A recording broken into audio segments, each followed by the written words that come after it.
Magazine news में आपका स्वागत है। हमारे साथ हैं गंगाराम जी, वर्कर फेडरेशन के अध्यक्ष हैं। ये गंगाराम जी, आज मजदूर दिवस जो है यहाँ पर तालकोटरा इंडोर स्टेडियम में मनाया गया है। हम जानना चाहते हैं कार्यक्रम की उपलब्धियां और विशेषताएं किस तरह से रखी गई। देखो जी, कार्यक्रम की उपलब्धि तो मैं कोई प्राप्त नहीं कर सका, क्योंकि ना तो मैं सत्ता में हूँ ना विपक्ष में हूँ, मैं तो बीच में हूँ। मैं तो 20-22 साल से इन लोगों को संगठित कर रहा हूँ। ये 20-22 साल से हर साल इस कार्यक्रम को करता हूँ। 5000 RMR कर्मचारी हैं, 1000 अनुबंध के कर्मचारी हैं, 8000 जो पक्के कर्मचारी हैं, 12000 पक्के कर्मचारी हैं। मैं अपनी करने में तो कमी करता नहीं हूँ। इन्हें अपनी लड़ाई लड़ने की इन्हें अपने काम कराने हैं तो लड़ाई लड़नी पड़ेगी। भाई मैंने तो कह दिया 1 जून के बाद मैं अपना कार्यक्रम रखूँगा जो पहले रखा था, और इसमें मैं पानी बंद नहीं करूँगा। मैं अपना पानी बंद पीछे से ही करा दूँगा, क्योंकि जल बोर्ड मेरे साथ है। मैं बिजली बंद नहीं करूँगा, मैं बिजली पीछे से बंद करा दूंगा, डेसू वाले मेरे साथ हैं। सफाई मैं अपने वालों से बंद नहीं कराऊंगा, सफाई पीछे से बंद हो जाएगी, MCD कराएगी।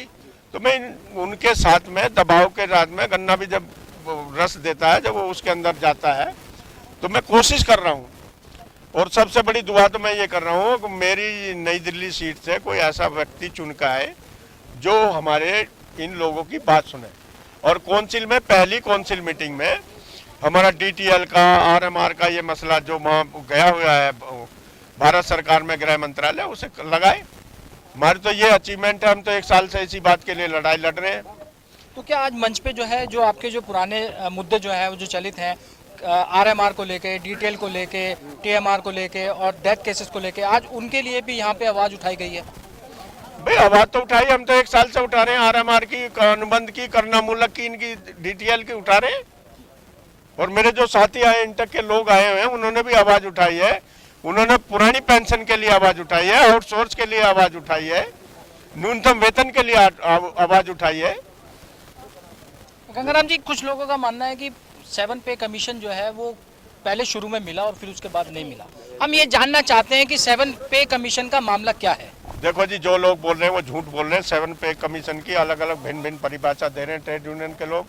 7 पे कमीशन आपको लागू हुआ है, 14% जो मिला है। 2557 3 दफा आपको पेमेंट हो चुकी है उसकी। 7 पे कमीशन वो पूर्ण रूप से नहीं है जो 6 पे कमीशन में था। 50% से ज्यादा जो अलाउंस थे वो खत्म कर दिए गए। और इसमें केंद्रीय सरकार ने ये आश्वासन दिया था, जो इसमें विसंगति है, एक उन्होंने कोई सब कमेटी बनाई, उसकी घोषणा करेंगे, जल्दी लागू करेंगे, वो हुआ नहीं। क्यों भाई साहब, मैं ठीक कर रहा हूँ। गंगाराम जी, मैं एक सवाल ले रहा हूँ कि MHA में जब RMR को केस को भेजा गया है वो अभी तक नहीं आ पाया है। आपकी यूनियन फेडरेशन जो है किस तरह का दबाव दे रही है, किस तरह का हो जाएगा? हमने तो उसका विरोध करा था। ये MHA में जाना ही नहीं था, ये तो यही चेयरमैन की पावर का था। ये तो इन लोगों ने ना करने के लिए वहाँ भेजा है। लेकिन कुछ लोगों ने कहा कि आचार संहिता का इसका कोई लेना देना नहीं है और आचार संहिता। अरे वो झूठ बोलते हैं, झूठ के पापी हैं। 5 साल से झूठ बोल रहे हैं। आचार संहिता का तो कोई मतलब नहीं है। मैं ये कह रहा हूँ उसकी भेजने की जरूरत थी, भेजा इन्होंने इस वजह से। इनके लोगों के जो पेट है ना, इन पे चक्कू मारेंगे, वो मार दिया। चक्कू मारेंगे क्या, वो उनका कहना ये है। अब जो 6 पे कमीशन में ग्रुप D था वो खत्म हो गया, लेकिन NDMC ने 2008 में रिजोल्यूशन करके करा था हमारे यहाँ ग्रुप D रहेगा। ग्रुप D के बगैर हमारा काम नहीं चलेगा, क्योंकि जो हमारी डायरेक्ट भर्ती ग्रुप उससे नहीं होती। डायरेक्ट भर्ती हमारी जो भर्ती होती है वो मस्टोल के थ्रू होती है। तो ये हमने अडॉप्ट करा हुआ 2008 में, उसका रिजोल्यूशन है। लेकिन इन लोगों ने इसे ये उलझाने के लिए 4-4, 5-5 पोस्टों के पे स्केल एक बना दिए, जैसे 2400, 2800, 2200, 1800, 1900। उसे 1900 में कर दिया। मैंने एक से पूछा कि भाई ये तुमने ऐसा क्यों कर दिया? कर 1800 से 1900 तो कर दिया। मैंने 2400 से तुमने 1900 कर दिया, ये कोई जायज बात है? तो इस तरह की विसंगति इन लोगों ने बनाई है, ये जानबूझ के बनाई है।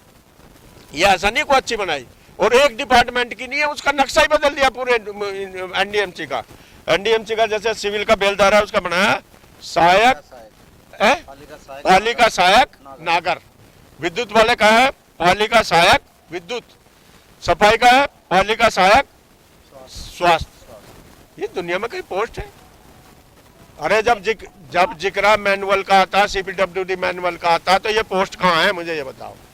कोई सुनने वाला है? नहीं, आपने अभी एक जिक्र किया कि न्यूनतम वेतन जो है 21,000 की जाए और सभी जो मामले वो 20 तक जो है निपटाए जाए। 19 में ये मामला चल रहा है, लेकिन 20 का आप हवाला दे रहे हैं, तो किस तरह से दे रहे इसका हैं? हवाला मैं ये दे रहा हूँ, मैं 1 साल दे रहे हैं। घोषणा पत्र में आया किसी पार्टी का 20 तक जो हम इतनी 22 लाख 23 लाख भर देंगे, और हमारे इंटक के अधिवेशन में रायपुर में ये घोषणा हुई है 50,000 न्यूनतम वेतन होना चाहिए।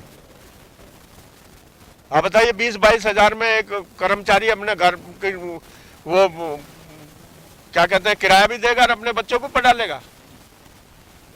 जो यहाँ न्यूनतम वेतन नहीं बन पाया उसकी गलती हमारी नहीं है, उसकी गलती आप सरकार की है, जो आप पार्टी है। वो 5 साल में अपना को ट्रेड विंग नहीं बना पाई, और हम लोगों को वो करे क्यों, बीजेपी के हो या कम्युनिस्ट हो या दूसरे लोग, उनका ट्रेड विंग बना नहीं, उन्होंने समिति बनाई नहीं, तो ये लटका गया। वैसी फौरी तौर से उन्होंने ये कर कहा कि इनका न्यूनतम वेतन होना चाहिए, ऐसा कर दिया उन्होंने। हाँ, उन्होंने कई दफा बुलाया भी हमें, हमने सबने कहा भाई न्यूनतम वेतन इतना होना चाहिए, 25-30 हजार है, तो कोई वो है नहीं। स्थिति के हिसाब से एक सवाल ले लेता हूं। सदी साहब से सर, 2 सवाल लीजिए, ये जनक मैं आपसे है। जानना चाहता हूं कि आपने मजदूरों का जो है हमेशा जीवन देखा है, और अब इस मौजूदा सरकार की मैं बात कर रहा हूं कि किस परिस्थितियों से मजदूर जो है वो, चाहे वो सेंट्रल गवर्नमेंट के हों चाहे वो स्टेट गवर्नमेंट के हों, किस परिस्थितियों से जूझ रहे हैं मजदूरों की, खासकर मैं बात करना चाह रहा हूँ आपसे, क्योंकि आपने इनका जीवन देखा है बड़े नज़दीक से। जीवन नहीं, आप देखिए, केंद्रीय कर्मचारियों के कन्फेडरेशन के वही संबंध उसी रहे, में- वो उसी में आ जाती है सारी बातें। देखिए ऐसा उसी है, संदर्भ में बताइए सदीकी साहब, आप कन्फेडरेशन के मेंबर रहे हैं, सरकार केंद्रीय कर्मचारियों वह के। नहीं हूँ, मैं हूँ। हाँ है ना, आप उसी संदर्भ में बताइए आप। नहीं, तो आप हमें मौका दें तभी तो बताऊं। मौका दे दिया था, आप बात करो उसी संदर्भ में। देखिए, साहब आप भी बताइए अपनी बात आकर।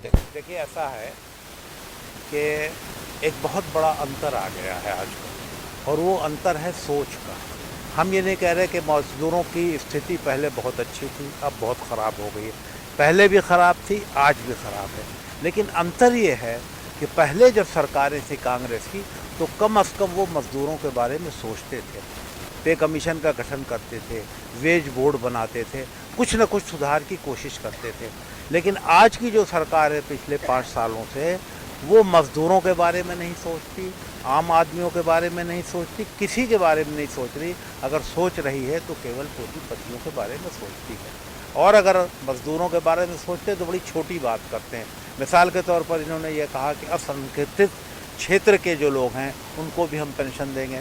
किस तरह पेंशन देंगे कि 60 साल बाद उनको 3,000 रुपया महीना मिलेगा, 100 रुपया महीना लिया जाएगा। उसी प्रकार 7वां वेतन आ गया, उसके अंदर उन्होंने कोई 5वें वेतन आयोग में, 6ठे वेतन आयोग में हर कर्मचारी की, चाहे वो ग्रुप डी का रहा हो या किसी पोस्ट पर रहा हो, मिनिमम जो वृद्धि हुई पे में वो 40% थी, अब की 14.29% हुई है। इस सरकार ने बिल्कुल नहीं सुधारा। उम्मीद ये की जाती है, जब आप ये कह रहे हैं कि हम विश्व की 6ठी पोजीशन में आ गए, हमारी आर्थिक स्थिति इतनी अच्छी है, तो बेचारे गरीबों का, मजदूरों के साथ आप क्यों उनका शोषण कर रहे हो? ये अंतर है, ये अंतर है। पहले भी मजदूर परेशान था, आज भी परेशान है। फ़र्क यह है कि पहले मजदूर अगर परेशान था तो उसकी आवाज़ को सुनने के लिए, उसकी समस्याओं को समझने के लिए जो कांग्रेस की सरकार थी, यूपीए की सरकार थी, कम से कम उस पर विचार करती थी, उसमें सुधार की कोशिश करती थी। और उसी का परिणाम है कि एनडीएमसी उदाहरण के तौर पर है कि 5,000 टेम्परेरी मास्टर रोल पे जो लोग थे, इतिहास है ये कि 29 जनवरी को मीटिंग हो रही है, 29 जनवरी 2014 में मीटिंग हो रही है, और उसमें निर्णय ये लिया जा रहा है कि 31 जनवरी 2014 तक जो लोग टेम्परेरी मास्टर रोल पर 500 दिन पूरे कर लेंगे, उन्हें रेगुलर मास्टर रोल दे दिया जाएगा। और मैं बड़े दावे के साथ ये कहना चाहता हूँ कि अगर पुराने लोग रहे होते, पुराने मेंबर कांग्रेस के मेंबर होते, तो तमाम आरएमआर को हम आज रेगुलर करा चुके होते। बहुत सारी बातें हैं। मैं सर एक चीज़ सवाल ले रहा हूँ आपसे। मैं अभी 2-4 देख रहा हूँ कि कैंडिडेट भी कंपेनिंग कर रहे हैं, और उसमें जो है नई दिल्ली, खासकर नई दिल्ली के कंपेनिंग की बात कर रहा हूँ, 7 पे कमीशन पे जोर दिया जा रहा है, जबकि अब जोर जो है मजदूरों को लगाने का, आरएमआर को अस्थायी करने का, टीएमआर को खोलने का, और अब स्टेटों में भी मजदूरों को लगाने। लेकिन 7 पे कमीशन जबकि मिल रहा है, 2.57 के माध्यम से 3 किस्तें मिली हैं, उस पर इतना जोर क्यों दिया जा रहा है? देखिए ऐसा है कि एनडीएमसी का जो मामला है, टीएमआर, आरएमआर, ये केवल एनडीएमसी तक सीमित है। और 7th पे कमीशन केस में सुधार की जब बात की जाती है, हालांकि 7th पे कमीशन में जब सुधार होगा तो उसका असर एनडीएमसी पे भी पड़ेगा। 7th पे कमीशन का मतलब ये है कि उसका असर पूरे हिंदुस्तान में जितने कर्मचारी वर्ग हैं और जितने राज्यों में कर्मचारी काम करने वाले हैं उस पर पड़ेगा, और इस तरह उनकी संख्या जाके हो जाएगी तकरीबन 300 करोड़ के आसपास। 300 का मतलब यह है कि अगर परिवार में 5 सदस्य हैं तो 1500 करोड़ लोगों पर उसका असर पड़ेगा। इसलिए वो एक नेशनल लेवल की प्रायोरिटी है। जैसे कांग्रेस ने यह कहा कि 22 लाख पोस्टें खाली हैं, उनको हम भरेंगे, इसलिए भरेंगे कि 22 लाख लोग आ सकें। इन्होंने ये किया कि उधर नौकरियां ख़त्म कर दी। अगर मान लिए 3 वैकेंसी खाली होती है तो केवल 2 भरी जाएगी, एक खाली, और वो जब इकट्ठा होते होते आज 22 लाख नौकरियां खाली पड़ी हुई हैं। तो ये फ़र्क है, इसलिए पे। अच्छा, रही बात TMR RMR वगैरह की, इसकी बात सीमित है, नई दिल्ली कॉन्स्टिट्यूंसी तक है। इसलिए अजय माकन के अगर आप वो पढ़ेंगे जो उन्होंने हैंडबिल वगैरह निकाला है, तो उसमें RMR को रेगुलर करने की बात की ही गई है। और इस पर जहां जैसे कल गोल मार्केट में मीटिंग थी, मैं बोला था वहां पर, ये गंगाराम जी भी बोले थे, तो हमने वहां पर बड़े जोर दे करके बात कही। और एक बड़ी ज़बरदस्त चीज़ जो है वो ये है, जिस पर कांग्रेस ने भी कुछ नहीं किया 10 साल में, कि जो गवर्नमेंट सर्विस में लोग क्यों आते हैं, सिक्योरिटी के लिए आते हैं कि भाई रिटायरमेंट के बाद भी हमें कोई समस्या नहीं आएगी, और उन्हें पेंशन मिलती थी। 1 जनवरी 2004 से के बाद जो लोग भी सर्विस में आए हैं, पेंशन योजना वो ख़त्म कर दी गई, और ये NDA की देन है, पिछली NDA।